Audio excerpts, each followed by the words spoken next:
Please be seated.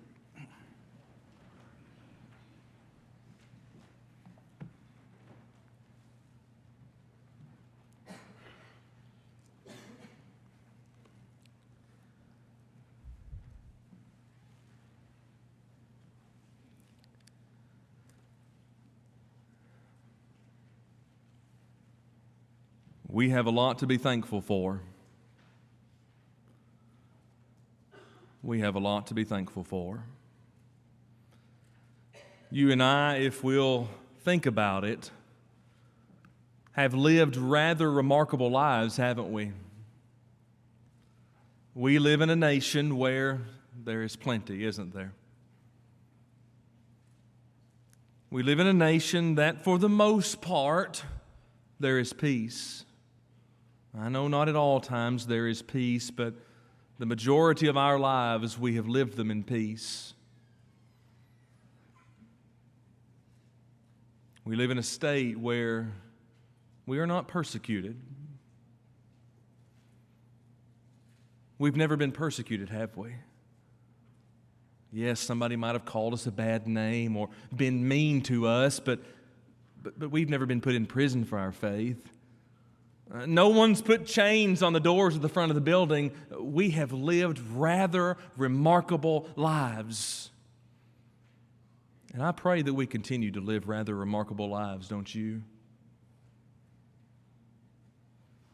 But sometimes, because life is so good, we get comfortable. We get comfortable in the ordinary, the everyday, the things that we know that we're going to do. We don't branch away for the things that we should be doing. I think about those inside of the times that you read about in the books of Matthew, Mark, Luke, and John, and even as you go from the book of Acts all the way to the book of Revelation, and especially thinking back in the entirety of the Old Testament, there were people that were just like you and I, just like us. They loved God, but they weren't comfortable. I think about the Old Testament, I think about Abraham. We're going to talk about Abraham here in just a few moments, where he was told to go and make a sacrifice. But let me tell you, Abraham was a man who loved God, and he showed it. We're going to talk about here in just a moment the Apostle Paul and how he loved God and some of the things that he said about God. And let me tell you, he was faithful to God. For just a few moments of our time, what I want us to do is I want us to define the idea of faithfulness. Now, in order to do that, we've got to dispel some rumors about faithfulness. You ever heard of a rumor? I know you have. You live in the South. You've heard of rumors. Maybe you've even heard things that were not for your ears to hear. You've heard things spread throughout the community, through the world, even sometimes through our families. Rumor number one about faithfulness. Faithfulness is not attendance-based. Here's what I mean. Though we may come on Sunday mornings, though we may come on Sunday nights, though we may attend on Wednesday evenings, that is not the definition of faithfulness. That's the definition of attendance. Faithfulness, folks, is not attendance. Now, don't hear me wrong. Your attendance is connected to your faithfulness. But it's so much more than what takes place among these four walls that we're in tonight. Rumor number two. Faithfulness is not connected to, faithfulness is not your contribution. Some people believe, and this is something that's passed down many ages from the long ago, and I'm afraid until the Lord comes back, this will still be in force in people's minds. If I just give a little bit more money, God will see me as faithful. I believe your contribution, once again, is connected to your faithfulness, but your money is not your faithfulness. Here's remember number 3. Now, this is going to be the one that's hardest for all of us. But your reading of the Scriptures is not the definition of faithfulness. I am so proud of people that read their Bibles every day. I'm so proud of people who get every start of the year the daily Bible reading calendar, and I know they're going to do it. But that is not faithfulness, folks. Just in 3 small areas, we've seen some ideas where the world counts faithfulness, but that's not where it's at. Let's look at some areas where it really is. Go with me to Romans chapter 1. Let's see some phrases that will help us with the idea of faithfulness, and then we'll devise our study out for the evening. Number 1, I want you to read with me in the book of Romans, in Romans chapter 1. I want you to read with me verse 15 down to verse 17. And this is Paul writing, remember.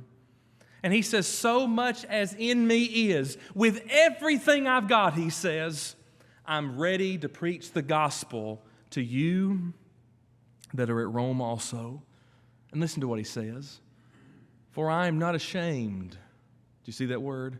For I am not ashamed of the gospel of Christ. For it is the power of God unto salvation to every one that believeth, to the Jew first and also the Greek. For therein is the righteousness of God revealed from faith to faith, as it is written, the just shall live by faith. Paul was a man who knew comfort. As he was raised, he was put through the finest schools. As he continued his education, he was taught by the greatest scholars of his day. As he worked, in his early years, he was given permission to do things no one else was allowed to do. And he got comfortable. So he went out throughout the known world, putting men, women, and children just like us in prison. You want to know why? Because they believed in Jesus Christ. He was comfortable. So he went about doing what he was zealous about. Instead of doing what he should have been doing, is obeying the Lord. He learns later on, as you and I know, who the Lord is, what the Lord would have him to do, and thus most of the New Testament was written by the man named Paul. And what he says in this particular scene in verse 15, with everything he has, what's he wanting to do to the people that are at Rome? He wants to show them the message of Jesus Christ. That's preaching. But I want you to see something. It's in verse 16. This is what he says. For I am not ashamed. There are many reasons in this world to feel shame. I believe we could take it from the Christian perspective. We can look at sin, we can see sin, and we should be able to see shame. However, so many times we look at sin, we see sin, and we hear the word tolerance. We can look at it from the Christian perspective and see that we should be ashamed of sin and the works of sin. We could look at it in a worldly perspective in a number of different areas. Whether we recognize this or not, our world does have a standard. And even sometimes the world has to turn on itself because itself broke the standard. We've seen that even in this past year. But Paul tells us what he's not ashamed of. For I'm not ashamed of the gospel of Christ. Now, let's try to define what Paul says I have no shame in. And let me illustrate it to you this way. The gospel of Christ, it's everything that he taught. Do you want to know what the gospel of Jesus Christ is? Number 1, I'll illustrate it to you. But number 2, it's so much deeper than that, isn't it? The gospel of Christ goes all the way back in the long ago into Genesis chapter 3, verse 15. Really before that, doesn't it? Because before the foundation of the world was laid, what was in place? The plan of the Savior. And you read everything that took place all the way through the Old Testament to the point we're reading in Romans chapter 1, and we're talking about what it took place to bring Jesus into this world. But it's more than that, isn't it? It's about the life of Christ. You see Jesus in his very beginnings. You see Jesus and his childhood. You see Jesus in his ministry. You see Jesus in his death. You see Jesus in his resurrection. You see Jesus in his ascension. You even see Jesus in temptation. But it's more than that, isn't it? It's Jesus that taught. One of my favorite things to do is just sit down and read the red letter lines of the New Testament and just see the words that are recorded of the things that Jesus said. It's what he taught. But it's more than that, isn't it? It is so much more than that. It's in the things that he prayed. I challenge you tonight. I challenge you to go and read the prayers of Jesus. Though many of them are brief and though many of them are very fewly recorded in word, it will change the way you pray. By the way, that's a part of the gospel. But it's so much more than that, isn't it? Because the gospel is not just for the here and now, is it? If the gospel is for the here and now, folks, let's go home. Because I don't want anything that's only going to stay here. The gospel is looking into eternity, isn't it? And Paul says in all of these things, I am not ashamed. What aspect of Jesus Christ was the Apostle Paul ashamed? It's none. And therefore, for just a few moments, let's see how we are not ashamed. 3 areas I want us to note for just a moment. Number 1, in our trial, in our work to be not ashamed of the gospel of Christ, let us have a stronger faith. And I'll illustrate that to you in just a moment. As we're working to have a faith, a life that's not ashamed of Jesus Christ, let's have a deeper worship. Let me ask you a question. And you hold this question till point number 2. Why are you here? Why are you here? Now, I want you to answer it right now, and I will too. And then let's answer it again in just a moment, and let's see if those answers are different. Just think about it. Just think about it. As we strive to be people who are not ashamed, let's talk about powerful living. The truth is, we spend more time out of this building. We spend more time away from the body, the people of Christ, than we do with them. That means something's got to be different about my living when it comes to my world. And let's see that in this idea of we are not ashamed. Here's number 1. Let's build a stronger faith. I want you to think about John chapter 10, verse 27. Jesus is interacting with a group of people who had lost their faith. They had lost their faith. They did not want this Jesus. And this is what he says. My sheep hear my voice, and I know them, and they follow me. I want to give you a simple principle. I want to give you a simple principle to deepen your faith. You ready? It's real simple. Listen to your Lord. Listen to your Lord. Now, I wish the Lord spoke to us today, don't you? I would love to hear His voice. But in fact, I would love to hear the occasions. I would have loved to have been present when the Father said, "This is my beloved Son in whom I am well pleased." I would have loved to have heard that. But we're not living in a time where God speaks to us audibly, or God spoke or speaks to the fathers in the past, speaks to the heads of the household. We live in a time where the words of Jesus are recorded. Listen to this again, John 10:27. My sheep hear my voice. Number 1, you want to build a stronger faith? Make time to hear your Lord. Number 2, if you want to build a stronger faith, make sure He knows you. Now, I'm going to suggest you do this in a very interesting way. I want to challenge you to do something tonight. You do it by yourself. You do it alone. Don't do it with anybody else. Just by yourself.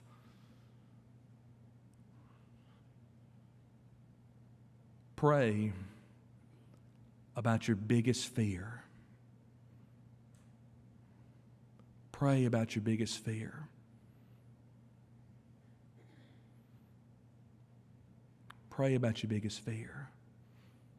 Does everybody know what their biggest fear is? The answer is yes. Yes, you do. We all know what our biggest fear is. Automatically, we know what it is. I know what mine is. Mine makes me sad. I can say that. My biggest fear in this life makes me sad. I ain't saying nothing else about it before I get emotional. I know what I'll pray about tonight. They hear my voice. I know them. Now listen to this. This is the third step in having a stronger faith. And they, the people that know my voice, the people that I know Jesus said, they follow me. Do you want to have a stronger faith? Listen to this formula. Have one. Quit waiting on it to happen. You want to have a stronger faith? Go home and have one. Matter of fact, have one right now. Because here's the truth. Jesus has never lied to anybody. God has never let anyone down. And here's the reality. He's coming back. Have a stronger faith. Be a sheep. Boy, that's odd to our ears. Be a sheep. Now, let's put it into practice tonight. If we're going to have a stronger faith, if we're going to be someone who is not ashamed, I want to show you a man who is not ashamed, nor did he want the credit, but the credit was given because the credit was due. I want you to go with me to Acts chapter 4 and read with me verses 36 and 37. We're going to talk about a man by the name of Barnabas. He was called, by interpretation, the son of consolation. He was a friend of friends. He loved you, and you loved him. He'd do anything for you. We'd say it this way in the South, he'd give you the shirt off his back. I don't know who came up with that phrase, but I don't want the shirt off somebody else's back. But he'd do that for you because he wanted you to be comfortable. Have all that you need. He was looking out for you. That's just who he was. He was a Levite.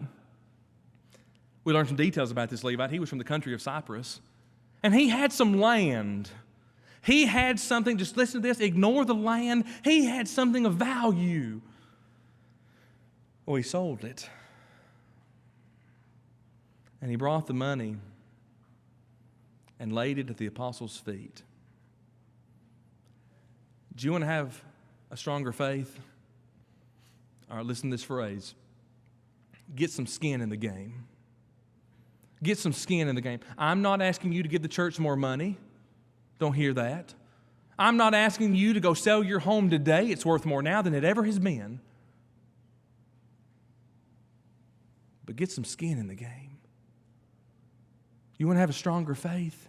You be invested. You know what the number one thing you can give to the Lord? It's the most valuable resource on this earth. It's more important than this land. It's more important than this money, Acts 4, 36 and 37. Do you want to know what you can give God to build a stronger faith? Give Him your time outside of worship and Bible class. Folks, let's not be ashamed, and let's be a people who have a stronger faith. Paul wasn't, of all the aspects of the gospel. Number two, let's be people who are not ashamed, and let's be people who have a deeper worship. It's in Genesis chapter 22, verse 5. It's my favorite chapter recently. Matter of fact, it became my favorite chapter of the Old Testament 6 years ago. You do the math and you can figure that out because of what happens inside of verse 7. But it's here, it was Abraham who was told to go give a sacrifice. And Abraham took his sacrifice. And they made the journey to where the worship was to take place. And he told these men, you abide here. And I'm going to go up with my son, and we're going to come again to you. I want you to see this phrase. And we will come again to you. Okay, let's ask the question now. We'll get back to Genesis 22:5 in just a moment. Let's ask the question, why are you here? I know there are many reasons why people might attend worship. I know you might have some troubles right now, and you're here because you're looking for help with your troubles, and that's a noble idea, I promise you.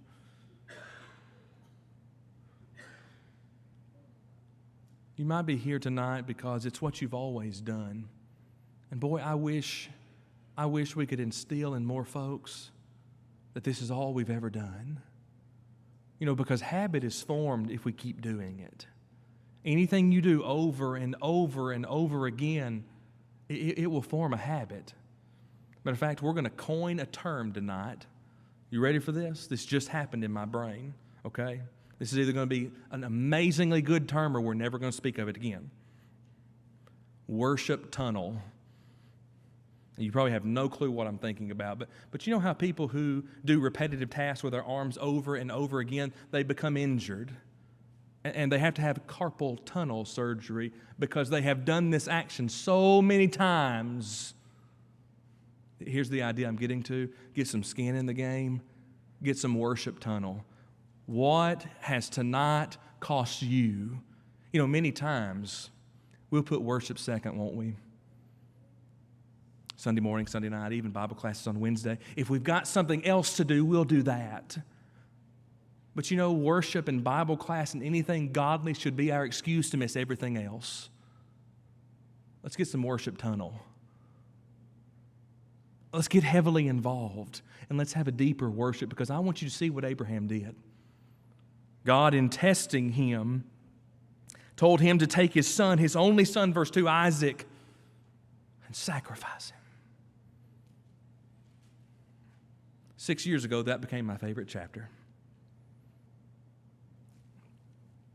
Because I want to be more like Abraham. I want to make a sacrifice. Verse 7, Isaac speaks. This is the most tender moment of the chapter. Isaac speaks to Abraham, his father, and said, "My father." And listen to the way this is what the son does. He doesn't go, what? What question do you have now? Do you ever answer so many questions a day you respond with, "And thank you for your 4 millionth question today"? Look at the father. "Here I am, my son. Here's the fire. Here's the wood." Now this is where it gets serious. But where's the lamb? I can almost hear the innocence of the question, can't you? I can hear the purity of the statement, can't you? Because this young man knew what was supposed to be sacrificed. Why are you here tonight? Do you know what your sacrifice is tonight? Why are you here to worship? Our answer should always be, why did you assemble to worship? To bow down before my Lord. Because he's worthy. And thus Abraham, in verse 8 says, "My son, God will provide." Do you know what Abraham's saying? I trust the Almighty. Tonight, do you trust the Almighty?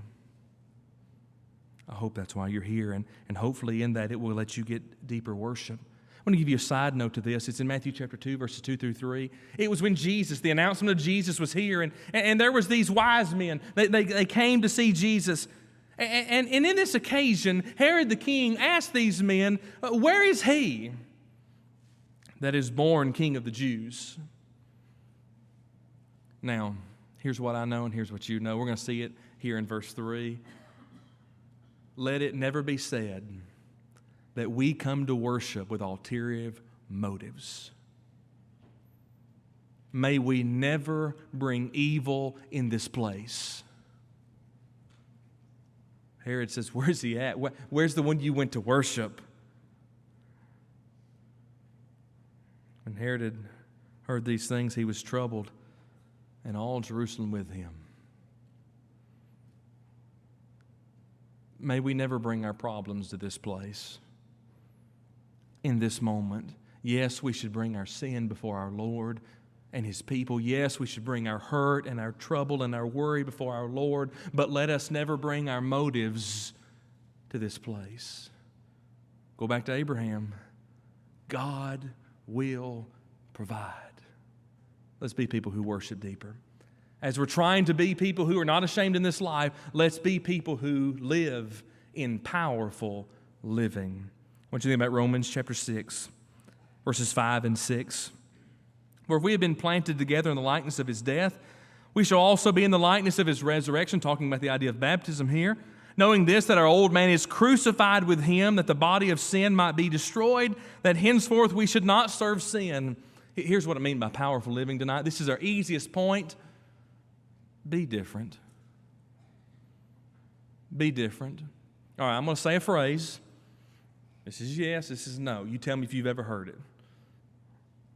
Sin City.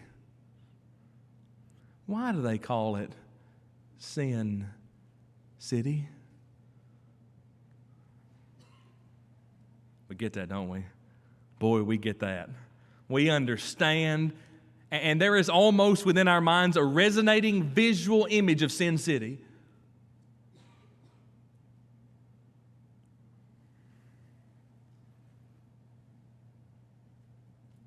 How many times do we try to live in Sin City? Verse 6, knowing this, the people of God, Paul says, they know this. Our old man, the guy I used to be, the person you used to be before becoming a Christian, the sinful creature, has been crucified. He said, we're different. He said, we're different. So many times, though, what we try to do is we try to live in Sin City. We try to have friends and acquaintances that drag us down.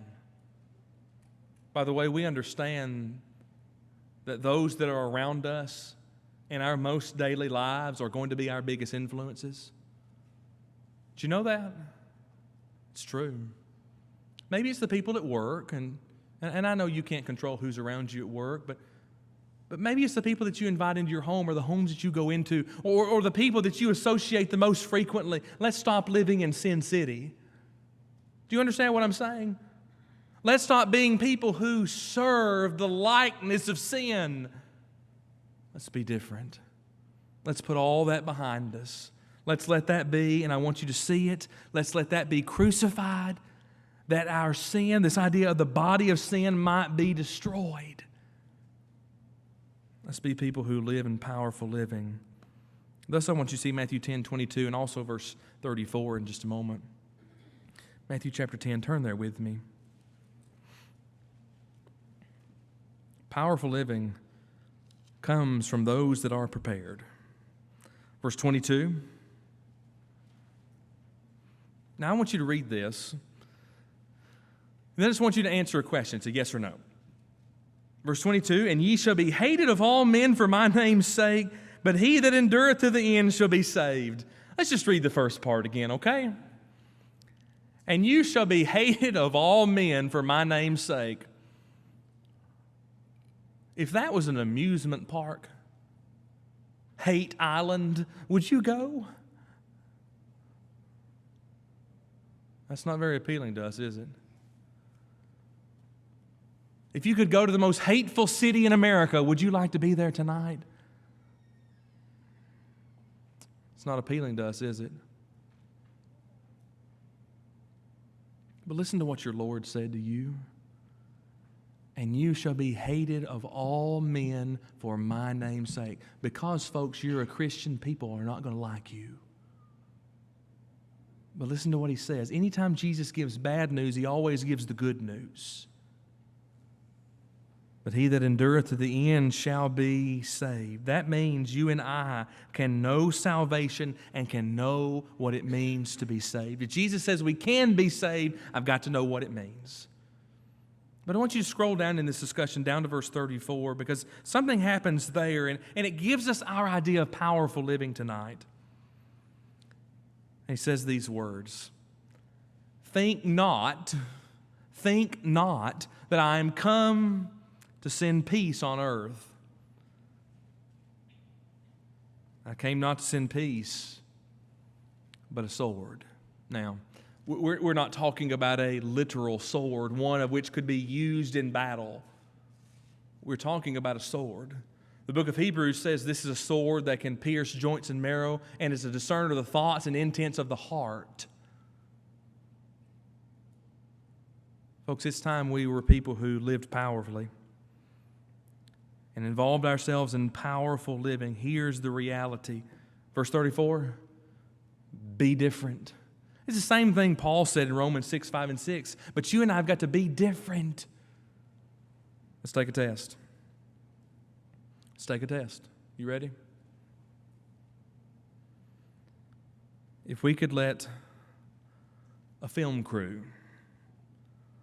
follow you for one 24-hour period, everywhere you went, night and day, but you just didn't know what day that was going to be, nor you would know that they were there, would there be enough to convict you of Christianity, of powerful living? Let's say last Friday, if the footage of our lives was captured and it was able to be displayed tonight, would you be proud or would you leave? Let's say last Tuesday. If all of the footage of our lives of last Tuesday could be recorded, would you be proud or would you leave? That's the point we're trying to make tonight. Now understand something. You're not perfect. You know why we know we're not perfect? 1 John 1, 7 through 10. We have the blood of Jesus Christ that continually cleanseth us from all sin. That word continually is an important word. That means I'm probably going to mess it up again. But I've got that advocate. I've got that go-between with the Father. That's Jesus Christ. But we can live powerfully in this world. We can live differently. That's what we're trying to do. That's what we're trying to be. We're trying to have this stronger faith, this deeper worship, this powerful living. And it all comes from this thought. Paul said, I'm not ashamed. And here's what he said he's not ashamed of the gospel of Christ. And may every person in this room tonight, may we live tomorrow as if we are not ashamed. That's our goal. Maybe it's the case tonight that you need to become a Christian. If you're here and you need to become a Christian tonight, which means you've never become a Christian before, I want you to do one thing. I want you to answer a question. Here's your question. If you've never become a Christian before, why not tonight? It's your only question. Don't get caught up in, but I'm not sure I can do it. Yes, you can. Let me tell you, if you're not a Christian tonight and the people that are sitting beside you, if they can do it, you can too. If I can, you got it. Why not tonight? Everything's ready. Are you? Maybe you're a Christian tonight and you realize, I've become ashamed of my life. My actions, my words, my deeds, my negligence, it plays into my shame tonight. And I don't want to do that anymore. Well, here's the beautiful thing we know, James 5:16. Prayers can be prayed, God will forgive. And guess what? The saints are assembled tonight. What a great time it would be.